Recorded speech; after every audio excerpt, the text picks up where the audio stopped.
Aporte Regional es un espacio dedicado a la difusión de todas las acciones realizadas por las salas regionales del Tribunal Electoral del Poder Judicial de la Federación. Soy Aldo Flores y te invito a conocer el quehacer jurisdiccional enfocado a la protección de los derechos político-electorales y la difusión de la cultura democrática de las salas regionales. Solo aquí, en Plataforma Electoral, donde tú tienes mucho que ver.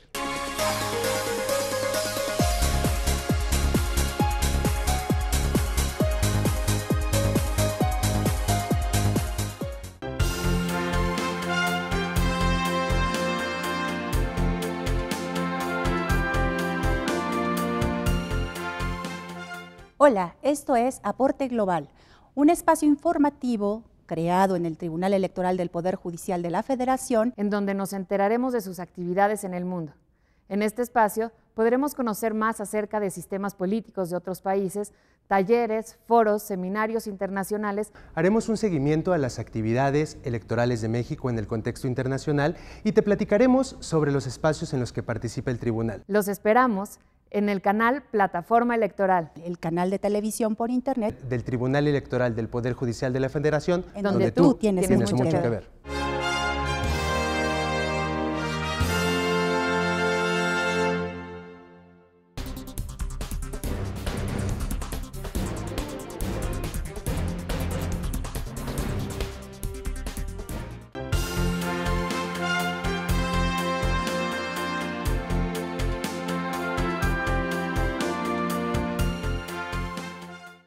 Hola, ¿qué tal? Yo soy Eduardo Alcalá y les doy la bienvenida a Aporte Global, el espacio informativo en donde conoceremos más sobre la labor del Tribunal Electoral del Poder Judicial de la Federación en el mundo. Entre la diversidad temática que se exploraron durante las conferencias magistrales, talleres y seminarios en la tercera Feria Internacional del Libro del Tribunal Electoral del Poder Judicial de la Federación, contamos con la valiosa e interesante participación del doctor Carlos Kenan, profesor e investigador del Instituto de Altos Estudios Políticos de las Américas de Francia. Y hoy nos acompaña en esta emisión de Aporte Global. ¿Cómo está, doctor? Bienvenido a Aporte Global. Es un gusto tenerlo con nosotros. Para mí es el gusto, un gran gusto. Una gran conferencia sobre las transformaciones económicas y sociales que se han desarrollado en América Latina durante los años 2000, como se tituló su conferencia magistral, y nos interesaría mucho que nos resolviera algunas dudas que tenemos para nuestro auditorio. En primer lugar, ¿qué es un ciclo económico, doctor? Bueno, en la economía se alternan fases de expansión y fases de desaceleración o incluso de caída de la actividad económica, y a esto se hace alusión cuando se habla de ciclos. En general, en el ciclo de expansión, por ejemplo, tiende a incrementarse el crecimiento económico. Esto va ligado también a un incremento más fuerte que el periodo anterior de la inversión, de la demanda de consumo. Y a estas fluctuaciones que conoce la actividad económica se les denomina ciclos. Ciclos económicos.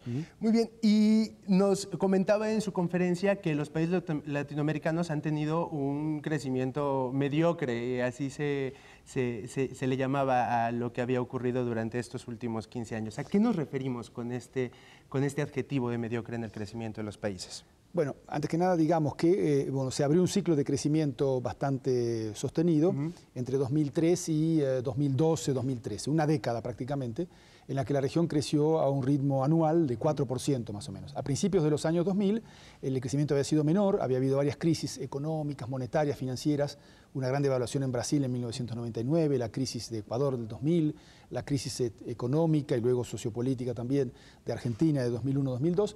A partir de 2003 hay ese ciclo de expansión que dura hasta 2013. 2014 es un momento de inflexión, 2013-2014, en donde por diversas razones se desacelera el crecimiento y el año pasado, por ejemplo, la región, 2014, tuvo un crecimiento solo de 0,8% y se espera un crecimiento de 1%, alrededor de 1% para el conjunto de la región en 2015. A pesar de este crecimiento del periodo 2003-2012 de 4%, que fue importante, es significativo considerando lo que había ocurrido antes y lo que está ocurriendo justo después, el crecimiento global de la región decimos que es mediocre porque no fue el más importante en el mundo emergente, en los países emergentes.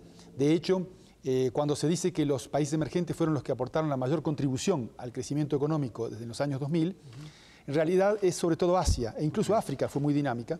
La contribución de América Latina fue bastante neutra. La región latinoamericana creció menos que otras regiones del mundo emergente. Entonces, ese es el sentido un poco de crecimiento mediocre, modesto, que va a ser francamente débil en este bienio 2014-2015. Y eso nos hace traducir todo este contexto a lo que en los medios conocemos como las crisis económicas. ¿Cuándo terminan estas crisis? Porque siempre escuchamos que estamos en crisis, y sobre todo en los países latinoamericanos. Bueno, en realidad, efectivamente, hay un uso un poco abusivo a veces de la palabra crisis, de la expresión crisis. Justamente este periodo reciente, desde el 2003 en adelante, se ha caracterizado por un crecimiento que fue un poco más dinámico entre 2003 y 2012, 2013, como dije, que se ha desacelerado actualmente, pero no ha habido crisis económicas en el estricto sensu, digamos, en el sentido estricto de la palabra, porque justamente una crisis económica es una brusca caída de la actividad. Siempre la palabra crisis es difícil de definir, es el fin de un ciclo y el comienzo de otro. Una crisis va asociada a reestructuración, a reordenamiento, no solo a caída, pero también hay caída de lo que antes funcionaba de manera muy dinámica, y así, por ejemplo, se habla de crisis cambiaria cuando hay una fuerte devaluación de la moneda, una crisis bursátil cuando se caen los precios de las acciones. En general, la primera acepción de crisis es una fuerte caída de los activos o de la actividad. Bueno, en ese sentido no podríamos decir que hubo una crisis de América Latina. Ha habido crisis políticas puntuales, hubo un problema en Honduras, hubo otro en Paraguay de salida anticipada del presidente, pero eso no es en el plano estrictamente económico. Entonces, es interesante subrayar que ha habido finalmente un crecimiento que no ha sido tan dinámico como en otras regiones, aun cuando fue importante entre 2013 y 2012.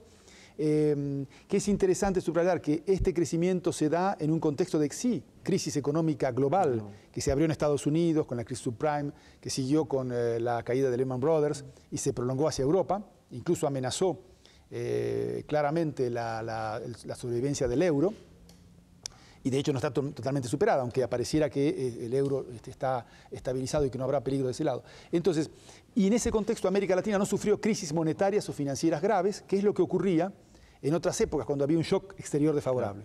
Entonces, yo diría que no hay que hablar tanto de crisis económicas en América Latina, sino de crecimiento más dinámico en cierto momento, en general mediocre y ahora francamente débil en este periodo 2014-2015. Y con estas características del contexto económico en América Latina, esta relación entre economía y sistema político para su recomposición, transformación, fortalecimiento, ¿cómo afecta este contexto cambiante del estatus económico? Bueno, sería excesivo reducir todos los cambios que se dan en la esfera política a lo que resulta de la economía. Yo no participo de este punto de vista. Sin embargo, hay influencias, hay impactos, hay interacciones entre los dos ámbitos, el económico-social y el político. De hecho, ha habido transformaciones importantes en el paisaje político de América Latina, justamente tras la fase de crecimiento muy débil e incluso crisis que hubo en los años 90, fines de los 90, principios de los 2000. Fíjese que hay un buen cambio en el panorama o en el paisaje político de la región latinoamericana con la elección de gobiernos llamados de izquierda o de centro-izquierda, sobre todo en América del Sur, pero también en Centroamérica, y la emergencia de nuevos líderes como fueron, cualquiera sea el juicio que tengamos sobre ellos, Chávez en Venezuela, Lula en Brasil, Evo Morales en Bolivia, Correa en Ecuador, la emergencia y la llegada al gobierno del Frente Amplio, una coalición de izquierdas en Uruguay, incluso el kirchnerismo en Argentina, todo eso participa de una reorientación que sin duda tuvo en buena medida que ver con los problemas económicos y sociales que se dieron en el periodo anterior. Lo que se plantea ahora con este cambio de ciclo económico es si no habrá también un cambio de ciclo político, es decir, si esos gobiernos de centro-izquierda seguirán en el gobierno, seguirán ejerciendo funciones de control del Poder Ejecutivo, teniendo mayorías legislativas para gobernar o no, en ese contexto, y qué pasará también en aquellos lugares donde hubo gobiernos de otro signo político. Entonces, hay una interacción, hay una influencia. Lo que podemos decir también es que hay una relación, de alguna manera, de curvas, digamos, evidente, entre lo que Latinobarómetro, que es una instancia que tiene unas estadísticas y unas mediciones muy buenas sobre el grado de aceptación, de apoyo a la democracia y cómo se analizan una serie de problemas específicos desde el punto de vista de la vida social en América Latina. Latinobarómetro mide el apoyo a la democracia en términos generales, y ese apoyo a la democracia ha crecido en las fases de expansión económica y se debilita, quizás no es el único elemento, hay otros factores que sin duda tienen un rol para explicar cada caso nacional, pero de manera agregada hay esta cierta correlación o comovimiento entre los dos factores. Entonces, hay una interacción entre los dos y es indudable que en la coyuntura actual, más allá de gobiernos de centro-izquierda o de centro-derecha, etc., una fase de crecimiento más débil, con una intolerancia, así lo llamo yo, creciente de las sociedades latinoamericanas respecto de la corrupción, pueden anunciar o pueden plantear la perspectiva de algunos reordenamientos políticos, como los que se han producido cuando ha habido transformaciones socioeconómicas importantes en otras zonas del mundo. Fíjese España, por ejemplo, o Grecia, esos cambios que se han producido, o incluso Francia puede ocurrir esto, con evoluciones en relación a un signo político u otro, hacia izquierdas, hacia derechas, cuando ha habido grandes fenómenos de crisis económica y social. Hay una relación indudablemente. En esta relación economía, de la dimensión económica y la dimensión política, entendemos entonces que sí hay. Pero ¿qué pasa con la dimensión social? ¿Qué tipo de sociedad tenemos durante los años 2000 a partir de esta expansión económica? ¿Cómo se ha transformado y cuáles considera usted que son las principales características de la sociedad latinoamericana que ahora tenemos? Bueno, en la sociedad latinoamericana estamos hablando de algo más de 600 millones de personas, Latinoamérica y el Caribe, con una característica central desde el lado del punto de vista social, que son sociedades muy desiguales, las más desiguales del mundo, incluso más desiguales que otras zonas del mundo en desarrollo, emergente como África, que es más pobre, hay más pobreza, tanto a nivel de cantidad de pobres en relación al total de la población como en relación al ingreso per cápita promedio. Pero América Latina tiene esta singularidad, es muy desigual. Así, hay una gran diferencia a nivel de ingresos y de riquezas entre los más favorecidos, más ricos, y los más desfavorecidos o vulnerables. Bueno, a su vez la pobreza es elevada, eso no significa que esta sea un dato menor. Por ejemplo, antes del comienzo de este ciclo, en 2002, había en América Latina 220 millones de pobres, tal como lo mide la CEPAL, el Banco Mundial, o sea, cantidad de dólares por día, hay una serie de cuestiones técnicas para medir, pero digamos que gruesamente más de un tercio, cerca de 35-40% de la población era considerada como pobre. A la salida de ese ciclo de dinamismo y de expansión, tenemos hoy en día, según estas mismas mediciones, 28% de pobres y una cantidad importante de 10-12% de indigentes, de sectores verdaderamente de extrema pobreza. Bueno, una primera constatación es que hubo una disminución del número de pobres, a pesar de que, digamos, 28% sigue siendo muy alto. Una segunda cosa es interesante subrayar que disminuyó ligeramente la desigualdad en buena parte de los países de la región latinoamericana, probablemente esto ligado a políticas sociales específicas que se aplicaron en este periodo para reducir las situaciones de extrema pobreza, ayudar a los sectores más vulnerables.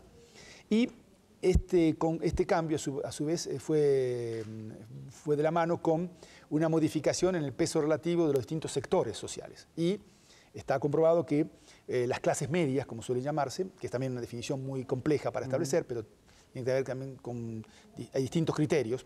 Pero, por ejemplo, para citar esta población, este latino barómetro habla ya de un buen 40% de la población latinoamericana que estaría en estos sectores medios, sobre todo por el aumento, digamos, de las clases medias bajas, de sectores que estaban considerados pobres, que fueron emergiendo hacia sectores medios bajos.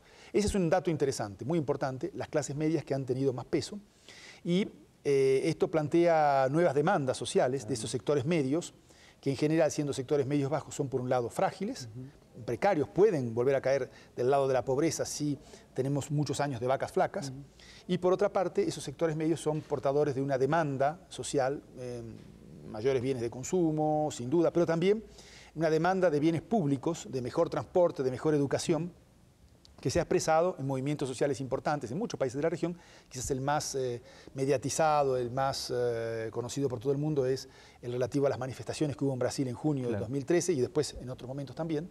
Entonces yo diría que ese es el cambio fundamental del paisaje social. Son cambios que van en un sentido positivo, porque se reduce la pobreza, se reduce la desigualdad y se incrementan las clases medias. Es en general algo positivo, pero no nos deben dejar de hacer ver que, por un lado, núcleos duros de pobreza persisten, y esto es un factor fundamental de asentamiento, de enracinamiento en la sociedad de la violencia, la criminalidad, no es el único, pero es uno de ellos. Y, en segundo lugar, que estos cambios provocan nuevas demandas y justamente ahí también el sistema político, el sistema democrático va a tener que dar respuesta a esas demandas de esos sectores medios emergentes. Y en términos de las estrategias que se han implementado desde el gobierno justamente para estos sectores menos favorecidos, por ejemplo, como lo mencionaba en su conferencia, respecto de los programas de transferencias condicionadas, ¿han sido en una evaluación exitosos, no exitosos, para generar justamente mejores condiciones de desarrollo de esta población? Porque además justamente estos programas vienen muy de la mano con el periodo temporal que estamos analizando, ¿no? Claro. Bueno, yo diría que, por un lado, bajo esa denominación genérica de transferencias monetarias condicionadas, se agrupan programas que son bastante diversos cuando uno mira más en detalle. Hay cosas en común, pero justamente en este libro que hemos publicado el año pasado en Francia y que se editó en francés, en español y en portugués, los desafíos económicos, los desafíos de América Latina, pues hay un capítulo allí sobre las transferencias monetarias condicionadas, hecha por dos colegas, que muestran esta diversidad y muestran también que en principio hay algunos efectos positivos, por ejemplo, a condición de enviar a los niños a la escuela, a condición de una serie de cosas, pero al mismo tiempo, digamos, subrayan que tienen que ver con otro elemento interesante, que es que se ha instalado en las sociedades latinoamericanas la idea de que hay un cierto derecho a la asistencia a los sectores menos vulnerables. Hay polémicas, hay críticas de otros sectores sociales, no es fácil ese tema. Pero esto ha avanzado y es un elemento positivo también de, llamémosle, construcción de ciudadanía. Pero al mismo tiempo es todavía muy imperfecto, muy limitado. La construcción de ciudadanía va mucho más allá y, entre otras cosas, tendría que ver con, en el plano económico, el hecho de que la economía y la sociedad pueda ofrecer empleos de calidad dignos, que son, en definitiva, el verdadero antídoto contra la pobreza, la marginalidad, etc. Entonces todavía en ese plano se está lejos, pero yo diría que el balance general es positivo, pero que de nuevo eso no es sino un paliativo importante que tiene efectos, que es mejor que efectivamente no hacer nada, pero que en el fondo hay que buscar soluciones más ligadas a las transformaciones de la economía y de la sociedad y fundamentalmente esta cuestión del empleo que me parece fundamental. Y que además ataca este tipo de problemáticas, ¿no? O sea, la disminución del efecto del trabajador adicional en el trabajo infantil es importantísimo, pero justamente retomando este concepto de construcción de ciudadanía, sí esta corresponsabilidad fomenta que haya mayor participación, ¿no? Y se construya un ejercicio de mayor cultura sobre no solamente que sea un sistema asistencialista, sino que yo como ciudadano participo de estos programas a cambio de un beneficio. ¿Y eso tiene efectos positivos o en términos de participación, de transformación social, o usted no percibe? Yo creo que hay, en términos generales, una evolución positiva, pero después hay que mirarlo caso por caso, porque hablamos de América Latina como un conjunto que tiene una gran diversidad de trayectorias y de situaciones nacionales. Hay elementos en común, esto de la desigualdad, el hecho de que es una región muy vinculada en su dinámica económica a los recursos naturales, el hecho de que tiene sistemas políticos imperfectos donde domina o tienen mucha preeminencia el presidencialismo, el caudillismo, también eso es importante. Pero bueno, después hay una gran diversidad de situaciones y en este terreno específico de la participación y de la construcción de ciudadanía, yo diría el balance en general positivo en el sentido que hay una creciente intolerancia respecto de la corrupción, es un continente que ha sido muy innovador en términos de proposiciones políticas para mejorar la democracia, es de América Latina que ha surgido la idea de los presupuestos participativos.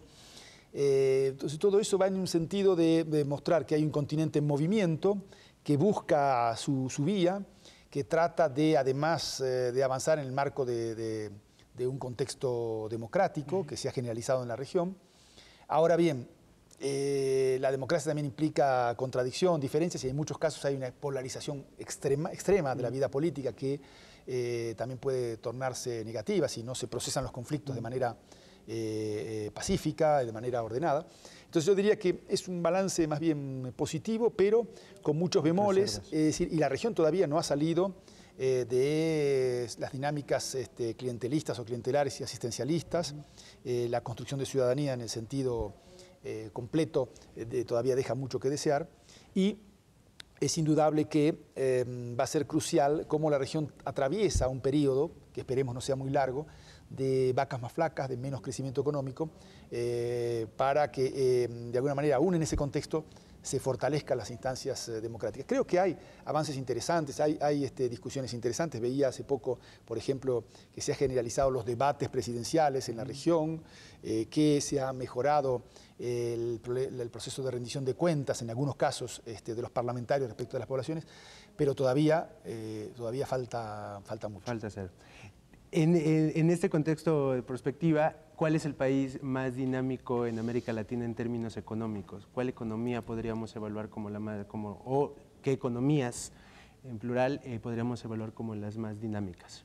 Bueno, en la región hay una particularidad, incluso en este ciclo de expansión, que es que las dos economías más grandes, que en su conjunto representan casi dos tercios del Producto Interno Bruto Regional de la región, son economías de crecimiento relativamente moderado, débil respecto del conjunto. Es decir, en ese periodo de expansión de 2003 a 2012-2013, donde la región creció 4%, Brasil y México crecieron por debajo de ese 4%.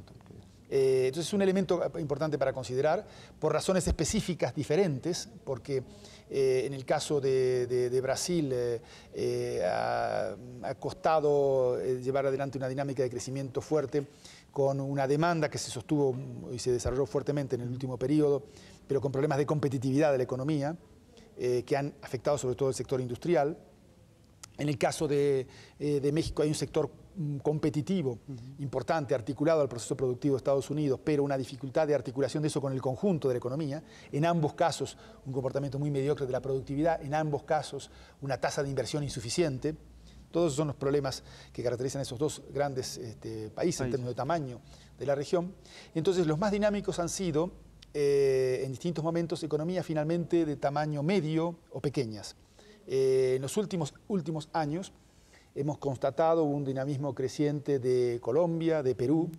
Sin duda, Venezuela, por ejemplo, y Argentina, después de graves crisis a comienzos de los 2000, tuvieron una fase de fuerte crecimiento, pero esto se ha revertido, y dado que hay desequilibrios macroeconómicos importantes, en el caso de Venezuela tensiones también internas, políticas, sociopolíticas fuertes, han entrado en fase de elevada inflación y de crecimiento, en el caso de Venezuela, claramente negativo. Pero más allá de estos dos, otras economías de tamaño intermedio pequeñas han sido dinámicas. Es el caso, decía, de Colombia o Perú entre las economías de tamaño medio o medio grande.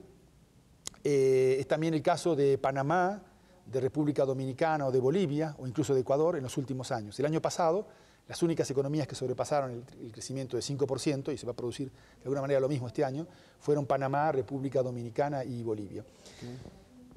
Por razones diversas. Panamá es una economía de servicios muy dinámica, República Dominicana muy articulada al ciclo de Estados Unidos, ahora que Estados Unidos se reactiva. Esto lo favorece enormemente. El caso de Bolivia ha beneficiado mucho de las medidas de nacionalización de los hidrocarburos y de la utilización de los recursos fiscales para sostener la inversión. También este hecho de que haya economías con una orientación o con otra, más liberalizante en el caso de la gestión económica de Colombia y más ligada a un peso creciente del Estado, como es el caso de Bolivia o de Ecuador, muestra bien también que hay en la región latinoamericana una diversidad de vías y que no es el mejor criterio, en todo caso a mi juicio, el de distinguir las economías o considerar que hay algunas que son buenas porque tienen tal orientación económica y otras que son malas porque tienen otra orientación. Creo que hay una diversidad de situaciones nacionales en ese sentido y que indudablemente en todos los casos este dinamismo de las economías pequeñas y medianas va a ponerse a prueba en los años venideros en función de la coyuntura internacional. Las economías pequeñas tienen por allí un dinamismo mayor que las grandes, que tienen diversidad y demás, pero también están muy expuestas a los cambios en el contexto internacional. Y justamente es un fenómeno muy interesante, ¿no? Porque parecería, como dijo también en su conferencia, que los países grandes crecen poco en América Latina últimamente, ¿no? Últimamente, en todo caso. Si fueron los que más crecieron en el periodo llamado de la sustitución de importaciones, de la industrialización basada en el mercado interno, de un rol muy fuerte del Estado entre los años 40 y los años finales de los años 70 del siglo pasado, pero han efectivamente reducido su dinamismo en los últimos años y yo creo que ahí hay un motivo de investigación y de análisis que deben proseguir los jóvenes, los economistas, los cientistas sociales, de ver por qué esas economías grandes no han tenido el dinamismo que tienen que tener. Es también interesante subrayar que estos países, que no son los únicos, también están con problemas de gobernabilidad política interna, por razones diversas. En algunos elementos comunes, la corrupción, esta intolerancia respecto de la corrupción, lo vemos en el caso de Petrobras, en el caso de Brasil, otros casos en el caso de México. Tienen esas medidas del Latinobarómetro niveles relativamente bajos de apoyo a la democracia. Eso no quiere decir que se esté planteando ningún tipo de aventura antidemocrática como cosa viable, pero son elementos de preocupación que deben llevar a que justamente la ciudadanía de esos países pues, influencien de manera más importante, digamos, más decisiva, y que pueden llevar a pensar también que puede haber en esos países, pero digo de nuevo, no son los únicos, reordenamientos del sistema político, recomposición de fuerzas políticas en los años venideros, que den respuesta justamente a estas demandas en el sentido, digamos, de mayor crecimiento, de menor corrupción, de mayor transparencia política. Después hay muchas especificidades importantes, pero me parece que ahí hay un tema... En términos generales. En términos generales, sobre todo para los grandes, importante. Pero fíjese que también esto puede afectar países, por eso hay que estar atento a las evoluciones sorprendentes, digamos, en un mundo en el que, siempre tengo la costumbre de decir, lo más probable es lo imprevisible. Nadie preveía las primaveras árabes en el 2008-2009 y en el 2010. Yo mismo había estado en Túnez un año antes y no veía signos claros, pero de repente hay cosas que se desarrollan digamos, subterráneamente y de repente emergen. Entonces, eso también puede ocurrir en el caso de América Latina. Entonces decía, fijémonos que el caso de Chile, donde efectivamente el grado de apoyo a la democracia parece elevado, donde las instituciones muestran en general una buena calidad, sin embargo, los problemas recientes de corrupción que aparecen o que deberían plantearse o parece que se están planteando, también han afectado enormemente la credibilidad de las autoridades políticas. Entonces, hay que estar pendiente de cambios que pueden ser inesperados. Elementos. Pues muchísimas gracias por la claridad con la que nos respondió a todas estas dudas y pues continuamos en la tercera Feria Internacional del Libro del Tribunal Electoral del Poder Muchas gracias, Eduardo, Judicial muchas gracias a ustedes por de la Federación. haberme permitido expresarme. En próximas emisiones les seguiremos compartiendo más experiencias que nuestro órgano jurisdiccional ha desarrollado en el ámbito internacional y los invitamos a que nos continúen siguiendo en Aporte Global, que se transmite por Plataforma Electoral, el canal de televisión por internet del Tribunal Electoral del Poder Judicial de la Federación, donde tú tienes mucho que ver.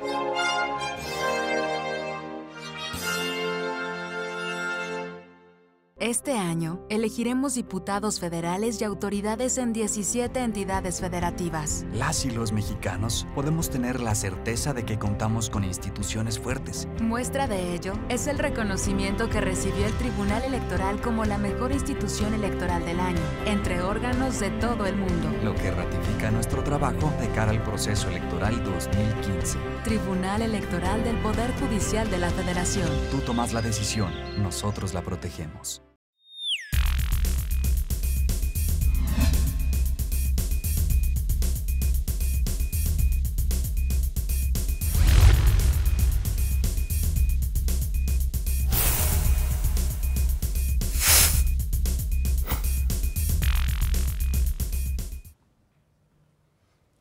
Hola, soy Rodrigo Morales. Te invito a votar el nuevo programa de contenidos del Tribunal Electoral del Poder Judicial de la Federación. Como siempre, me acompaña en la conducción Pablo Javier Becerra. En este espacio haremos el análisis del proceso electoral. Tendremos invitados, académicos, analistas y los titulares de las instituciones electorales que nos ayudarán a entender a los ciudadanos qué es lo que está ocurriendo a lo largo de las etapas de este proceso electoral. Nuestros invitados nos van a ayudar a conocer las principales novedades de la reforma electoral y explicar paso a paso todo lo que hay que hacer para ir a votar. Recuerda, solo aquí en Plataforma Electoral, el canal de televisión por internet del Tribunal Electoral del Poder Judicial de la Federación, donde tú tienes mucho que ver.